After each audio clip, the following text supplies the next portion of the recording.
Hi everyone, I'm Neil Snape. I'm a photographer and I'm here to share some of my views on making images, how I process them, the importance of a good quality monitor for your display, a little bit on color management, and we're going to process in real time a few images. So let's get started. Now, what we're going to cover today will be light observation, reacting, modifying light. I'm going to show you a simple setup in a little while, one that works and can be used for portraiture, fine arts, whatever you choose to use it for. A little bit about when we're looking at images, what makes for a strong image and why. We're going to go through some real-time examples of selected images. I put together a little folder of images that I think will keep you happy and see how I modify them, how to make them stronger in Lightroom. And very simple techniques, but effective. We're going to talk a little bit about the importance of having a good monitor. So since we're talking about editing images, your portal into the image itself, the image world, is your monitor. So it's a really important topic, and BenQ do a great job at making monitors that make it easy to fully rely on your monitor. Color management. When you have a good monitor, you have to maintain the color management on it, and there are some different ways of doing it, and we'll go through just a few of them. Develop settings, that comes back to Lightroom. I also use Capture One, but today's webinar, we're going to concentrate just on Lightroom. Crafting and shaping on raw images and conversions to black and whites. And at the end of the webinar, if you have any questions, just send me an email. Okay, let's take a look. So what I do now is I'm teaching Master's Fashion in Paris College of Art. It's an American university in Paris. I also teach some lighting classes with the school on my own. I teach private lessons. I host workshops in Paris and in Europe. I do online training remotely. I still shoot beauty pictures, portraits for my own work, and fine art expo pictures. I do a little bit of commercial video and some fashion films.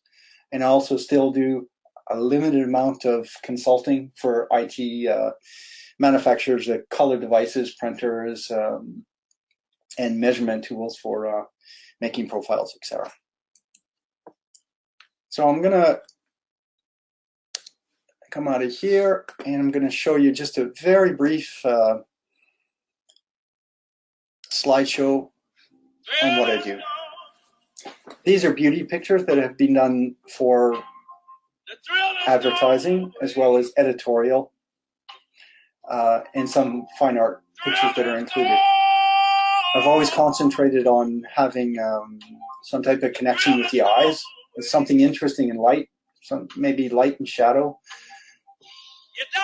Most of what I do, I try to get the light right before it goes to post-prod.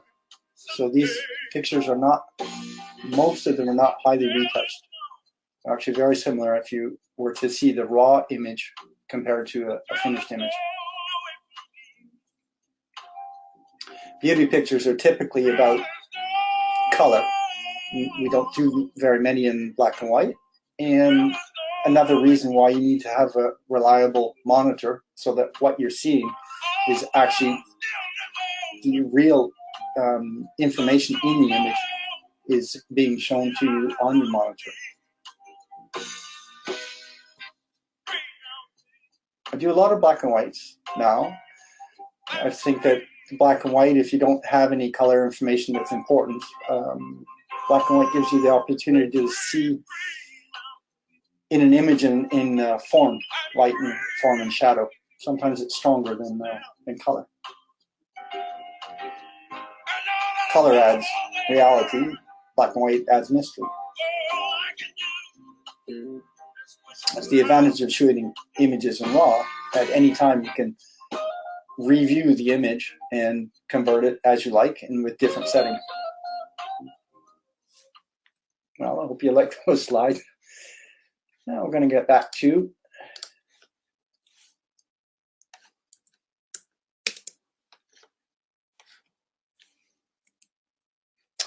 So you can find me on Instagram, Neil Snape Shots, my website, neilsnape.com. If you sign up to my newsletter, so I sometimes post blogs about tutorials, also about upcoming workshops. You can get 5 free Lightroom presets for making beauty images. You might like those. Facebook, I have a couple of different accounts, mostly Neil Snape Photography, and fan page, Neil Snape Photo. Email, easy enough, neil@neilsnape.com. Or if you're ever in Paris, you can always find me in my studio. So I just wanted to present a special offer that BenQ was really nice to offer. For any attendees of this webinar, you are going to get a great discount on an already very well-priced display monitor for photo editing and video. So the code is included here. I'll show this again at the end of the webinar in case you missed it. For anybody that came in late, and you'll find the monitors on their site, and it's valid for a few days. I just wanted to share with you my setup of what monitors I'm running. This is an iMac 27-inch 5K monitor, and beside it in the picture is a SW320, which is a 4K 32-inch monitor, very wide gamut monitor, and very well done.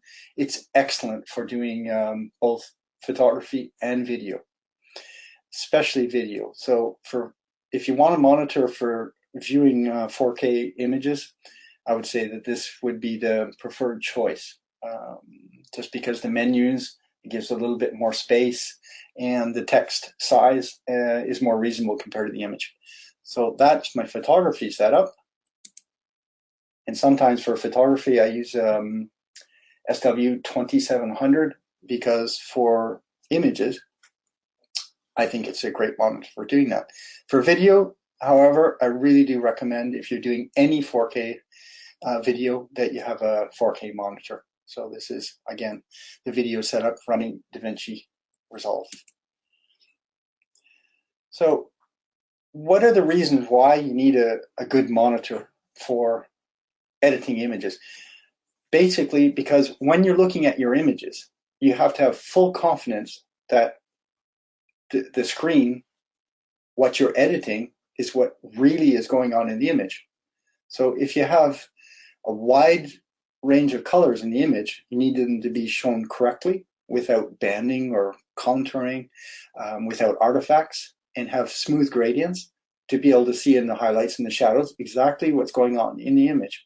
So that comes from a good quality monitor, and color management is the part that allows that you maintain those colors, and you can keep that confidence in using your monitor.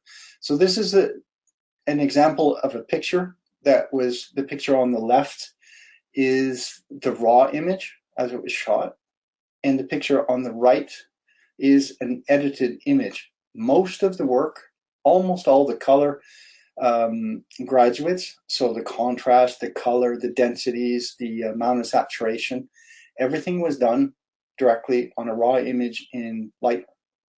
The picture on the left is the raw image, and after it's edited is on the right.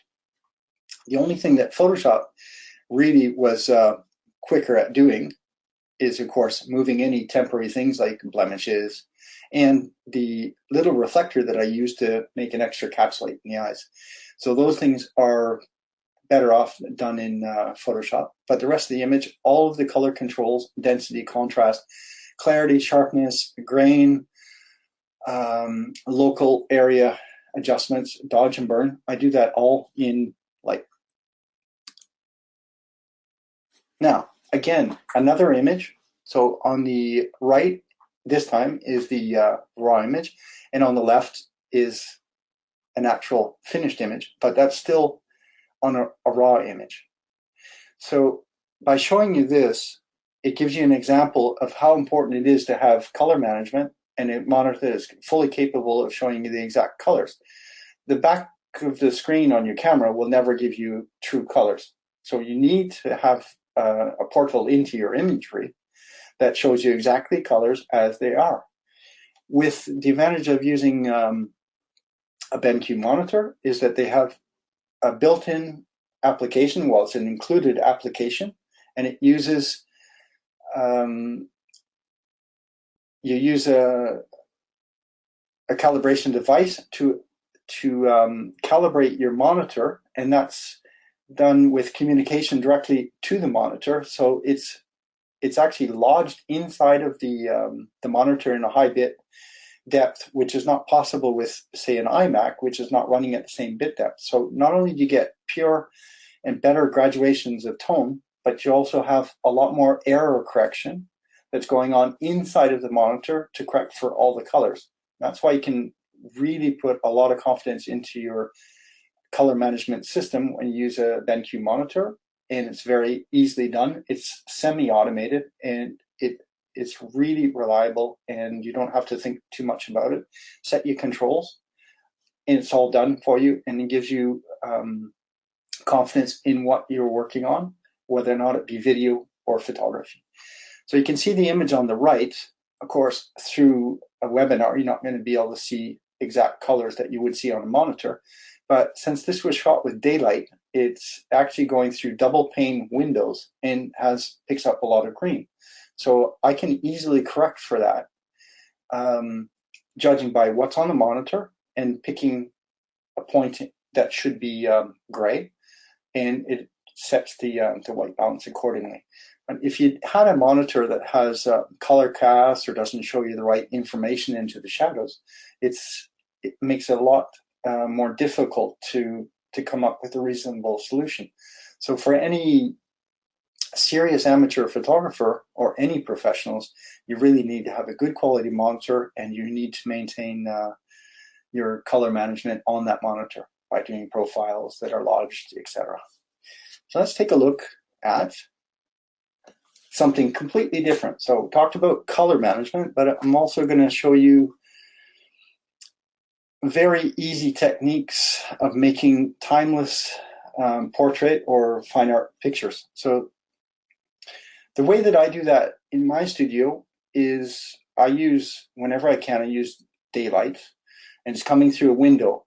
On the diagram that's on the left, there are two white panes, which could be silks or panels, but they could also be windows coming through. And you can see on the picture on the right, one is the one closest to the auto poles, the big poles that are sticking up. Those are for blocking the light onto the background. So you can see on the picture there that you have a graduate of light from dark, and it fades out to a white behind that panel. And then when you get into the white area, that's actually where the subject, I'll show you in the next picture, is where the subject's shadow is against the lighter area, and the subject's highlight is actually in the darker area where the graduation is. So that's what we call dark to light, light to dark. It's a really easy technique to use, and I highly recommend it. Even if you use flash, you can still do the same thing with a very large source, and you just interrupt the flow so you have a graduate of light on the background, and yet the light on the subject then will be the opposite. And this is the way the painters used to paint, and the Dutch painters. So I can show you some results. The one on the left is a very simple picture, and it's done exactly that way. So you can see a little bit of the graduate. It could have been better if I would have moved her over a little bit, so she would have been exactly in the center, but I didn't. This is the example that I wanted to share with you. And on the other hand, you can see the picture that's on the right, very natural. There's no retouching. That's right out of RAW, but modified in Lightroom.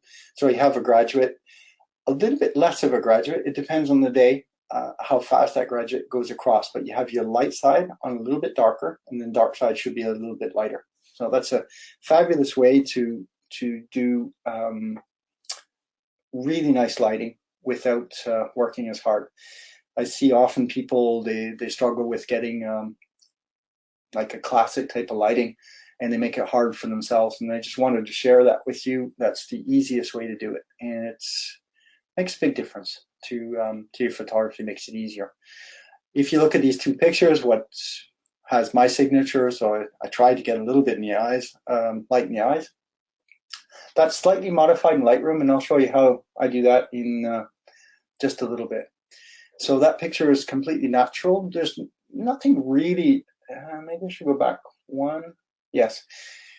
So if you want to fill in the face for light, I went back to the other slide. If you can see the panel that's right beside the camera, it's actually reflecting light in as a fill. So some people would put the fill on the right-hand side of the subject, and yet that is actually less than ideal, because you're going to have a second direction of light. And the really nice thing is when you can have the reflector putting in light almost the same direction as the source light. And with that, then you still maintain the shadows that are on the face, and yet you still fill. So part of the light, I'll go back to the slide, on her face. So the part that's filling here is actually that I put a board close to the window, but I don't kill the shadows that are on the side, because those shadows are what create volume, and that's what's important in photography. And that's all there is for this one. So I'm going to exit out. And I'm going to go to Lightroom.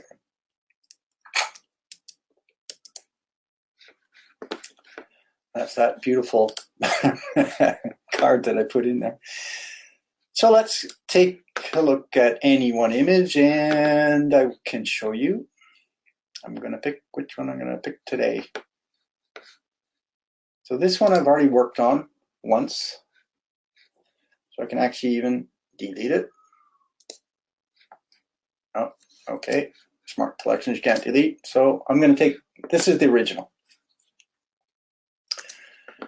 So we're going to go to the original. We're actually going to do this image right now in real time. So I want to click on this one to reframe. So this is the original, as you can see. I'm just going to reset it, and I'm going to press R. One of the fast ways to flip the orientation of the framing is press X, and then I'm going to go into a view like we saw there, and I'm going to go down a little bit to there and say, okay, interesting. So I can click off or just press R again. And it's a lot flatter than if I go back to this image, which is already been treated. So we want it to look a little bit like that. So what I'm going to start with is, first off, and most important thing is to start play with color balances. If we go too yellow, the skin's going to be a little bit off, and we're not going to get the rich blues out of that. We can modify the colors later, locally, but we want to find a nice white balance. And I'm going to take it back to 0, and I'm going to say, that looks kind of interesting when it's a little bit cooler. Okay, fine. Tint. Whenever I'm working on images in Lightroom, I just go down in the order of the panels. They're there. There's a logic reason why they're there. So I just follow them through. Now the tint, I don't want it too green in the skin tone, so I'm gonna, actually I don't mind if it's a little bit on the magenta side, that's fine. Exposure. I want to see what it looks like lighter, darker. And I think it's not bad there, but I think what's going to really help is contrast. So we're going to keep up the contrast, put that up a little bit, and up a little bit lightness. Good. Highlights. You'll notice that when I take the sliders, if you can see that on the webinar, I actually just go a little bit crazy. I push them over to the left really far, push them over to the right, see what's happening, what areas are being affected. Now, if it doesn't really add anything to the image, then there's no reason to make the skin tones lighter unless you wanted a pure white. So we could try. Each image is different. Going back into the shadows, and I like the shadows when they're a little bit darker, actually. Whites bring it alive. Blacks. Don't think you want to go too far in the blacks, because you can see at the top it's already being pushed over that way a lot. Vibrancy. color image like this, you can see if you actually add color, you might have too much color. One of the things about BenQ monitors that's really fabulous, I don't know how many other monitors have that, they have a puck that you can click on and you can set it to your main calibration. So in this case, it's my calibration for the maximum of color of the monitor that it's capable of producing. And then you have other buttons that you can user change. And one of the buttons is designated as a black and white button, which is really useful if you want to see a whole contact sheet full of black and whites. And one of the other ones that's really useful is, of course, Srgb or Rec 709, which for video videographers, Rec 709 is the equivalent of Srgb.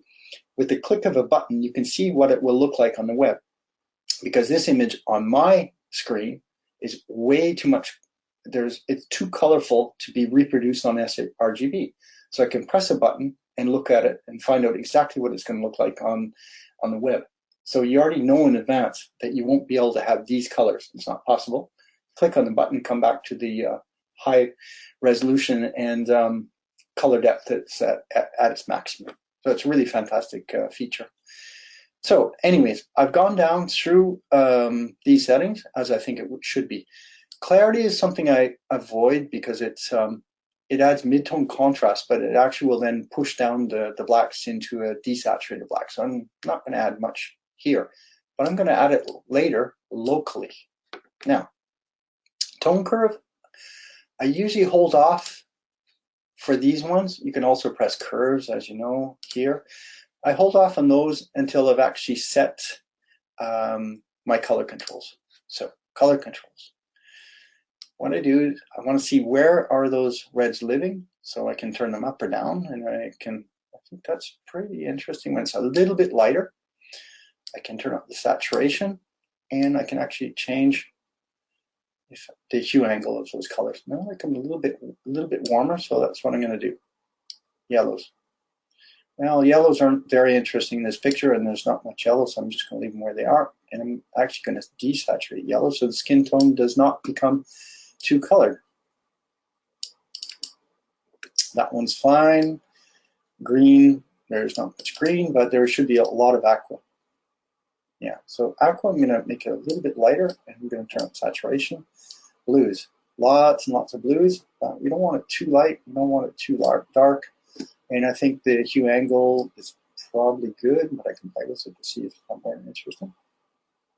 I haven't seen it like that before. Okay, I'm going to leave it there. And we're good.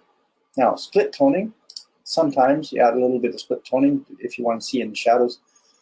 What if we added a little bit of this? But split toning, as long as saturation is set to 0, you don't see. So you have to turn up saturation first.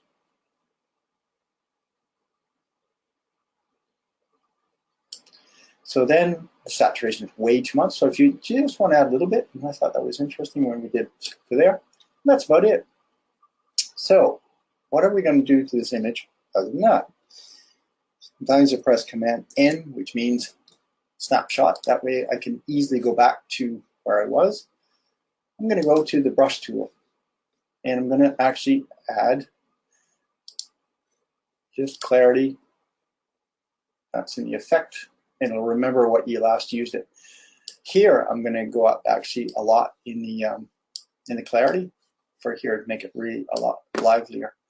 I don't want to do that in skin tones because it's going to make it a little bit crunchy. And I don't do a lot of retouching because I like when images are pristine. The less retouching, the better. Right.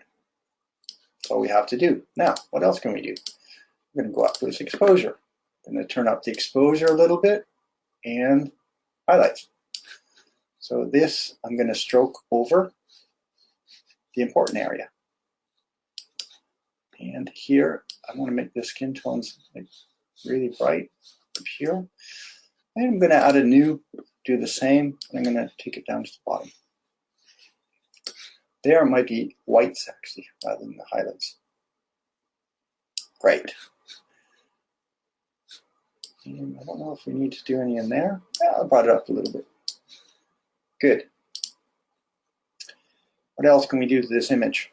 I think we're just about done, except I'm going to do one with highlights, a little bit more with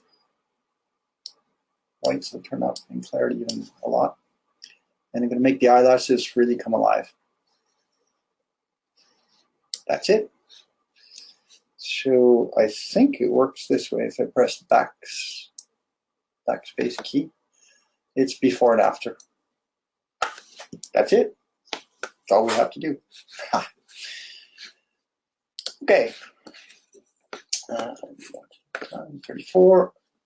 Okay, I'm going to take one more, and I'm going to go give you another example. How would we rework? I'll go to this one. And I'm going to show you a fine art one that's in black and white. So what I'm going to do is I'm going to make a virtual copy of that. I'm going to go to the virtual copy, develop, reset, and you can see, so what did I do? You can see that it's a little bit green in the background. That's basically because I shoot with daylight, that's sunlight, and there's a lot of green coming through. So how do you balance that? Well, you could simply go here, click on here, tell it to go to gray, that's fine. But I don't want a color image, I want a black and white image. So I could go through my hundreds of presets and look over them in the menu, or I can just press V. Now, I don't know why, but Adobe in their latest incarnations of Lightroom, they decided that when you press V, which means go to black and white, it adds its own, look here. It makes an auto balance, and there's no way to turn that off, so you have to have a little preset. So I put in a preset to clear all black and white functions. Now I'll go back up to the top. Then I'm going to start to play to see where the contrast becomes really, really lively and fun for the image. That looks pretty good. Okay, then you can play with contrast. Clarity, you can, on these type of images, you can go to quite a bit. That's looking interesting. I go directly from this panel. I don't need to change much in here on this particular image, but I need to go to black and white panel where the mixing is. And you can see red and white, I keep sliding it back and forth, it does nothing. Orange does nothing. That's because I set the temperature and tint to something very, very steep, and it only starts to be affected there. So if I double click on black and white mix, I know that the blues are going to affect it quite quickly. So I'm actually going to take that up and take that one down. Then I'll go back up to the basic panel, and then I can really start to see what it is that I want to do. Might have to look to see if lens correction, yes, it's on, because it looks like it has vignetting. It does. That's okay. Blacks. I'm just going to see what happens with blacks. Everything's good. Shadows, whites.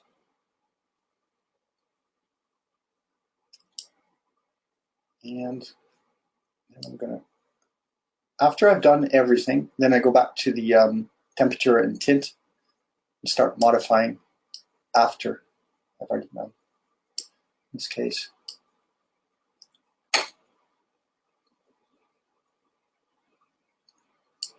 and then I think I cropped in a little bit, so it's probably from the bottom up.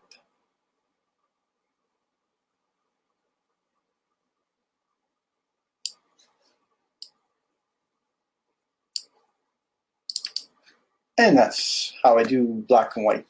So I start at the top of the panel and go down into the tone curve if I need to eventually. Sometimes use the sliders, divide those things around, and you can see in the darks then it'll have big change.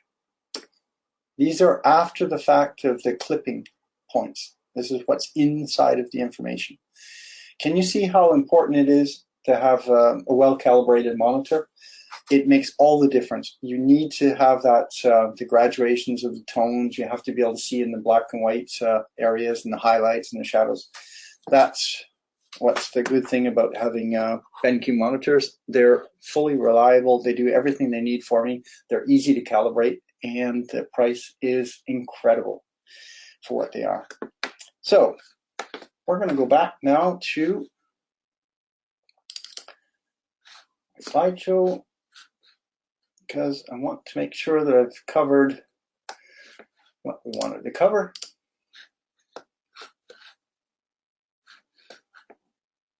And I definitely have. So I think we have time for one more image. So we're going to go back to Lightroom, and we're going to pick one more image. Before we go, which could be fun, I think we'll pick an ultra classic. Let's pick this one. So on the screen, you'll see this is finished. This is actually on a raw image, and this is the original. So let's try to make the image interesting. Let's go to this one. Back to this is a reset image. I can do that again. Make sure lens correction is on. And so here we're going to change some things around. Now, the other image had split tone. First thing I do, just like I do for black and white, I start to modify in regions of color temperature and then tint. In this case, it was outdoors. It wasn't through glass. It was using flash. So it was using high-powered flash. And I'm changing that slightly. Exposure, I can go up a little bit. And highlights. If you want to do something locally, we can do that later. In this case, a little bit of clarity seemed to help. Now, saturation, I think often you can actually take down vibrance a little bit, and then saturation, you'll have to see how it feels after.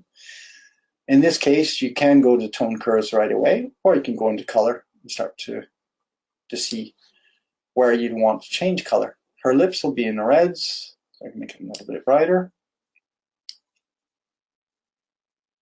That one will be a little bit brighter, so her face comes off. Now, grays and blues. Is there anything? Yes, there is. So if I take that down, that's just luminance. It's not changing the actual color of it. I can try aqua, see if there's anything. No, there's not. Okay, for the rest of the image, what we're going to do is we're going to enlarge it. So what I'm going to do is I'm going to add one of my presets. I'm going to brush in iris, dodge, and exposure. These are just presets I've made. I save them out. I basically use 3 presets over and over again. The presets often, and otherwise I just use the basic like exposure, either positive or negative. I sometimes use a lot of pins. In Capture One, it's interesting because you have it on layers. You can turn the layers on and off. Lightroom's not so far advanced. So here I added a little bit of light, but since her eyes are pretty much in deep shadow, I'm actually going to see what happens if I bring that a little bit more alive. You don't want to go too far, otherwise it'll look really fake. It looks about, to me, it looks about right. Now, go back to a fit to view or even 1:1. And here's how I do dodge and burn. I go from here, set it back to exposure. It's plus 0.7 at a flow of 90. I use a mouse for this often.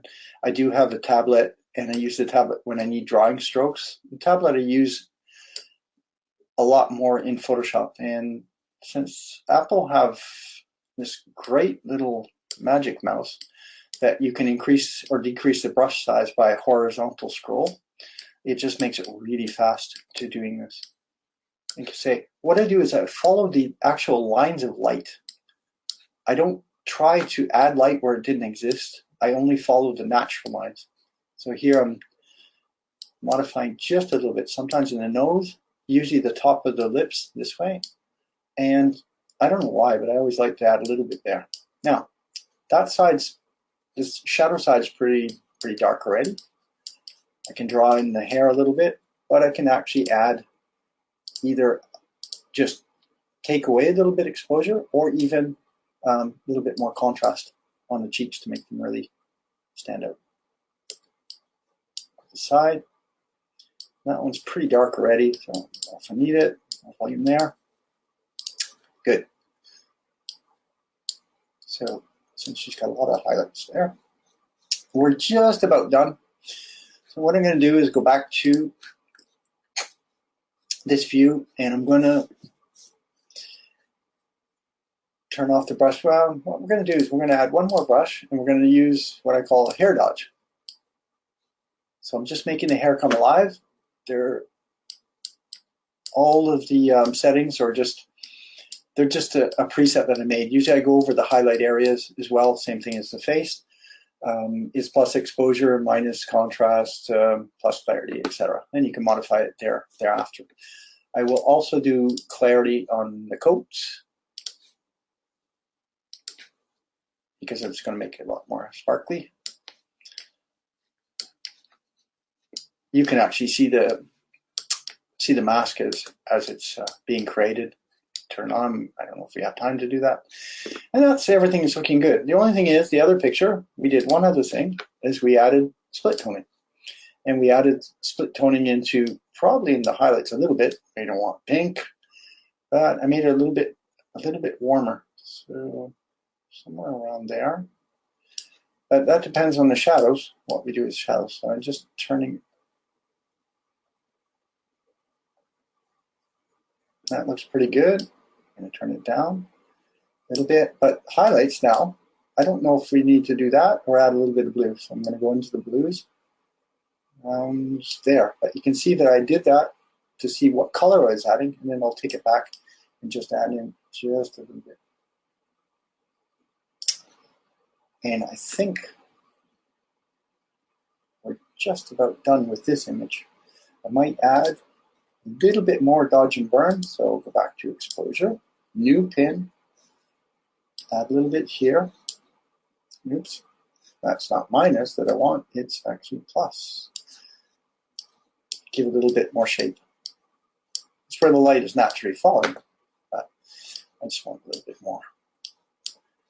And now I'm actually going to go to highlights, get a little bit of whites.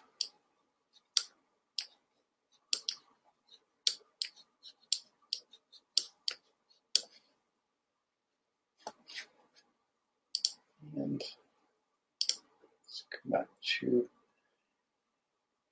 whites only. Let's see what I can do with here, just to make this image a little bit. And then if I wanted to, they have a new thing, and just watch my time. If you hold down Shift while you drag a linear gradient, it will constrain it to parallels or constrain, period. And nowadays they have this thing that you can pick a certain range of color. So I'm going to actually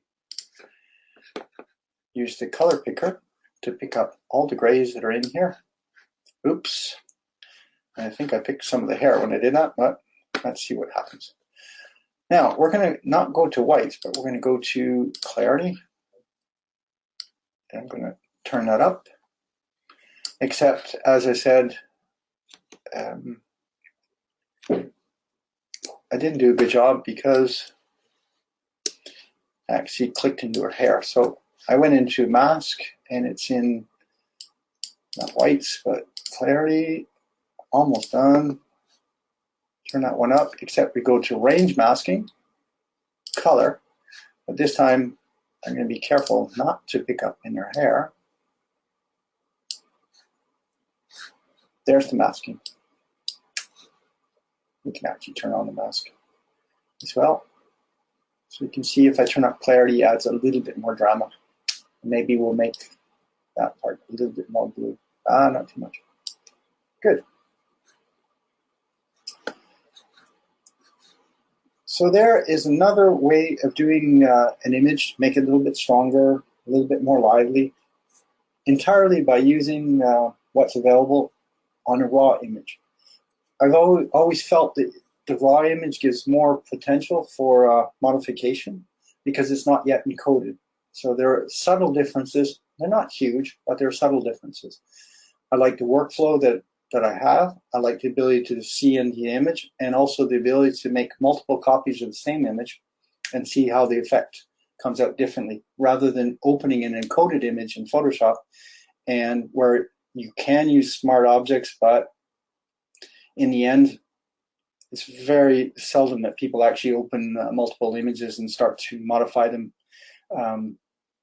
to see the effects differently. Whereas on the raw images, we often do that with a virtual copy or a clone copy in Capture One. So I wanted to get back to the last important detail of today, which is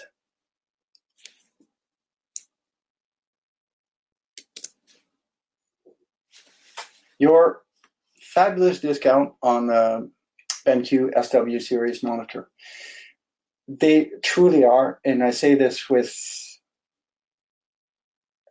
sincerity, that they are the best deal on monitors out there. They're incredibly well built, high quality.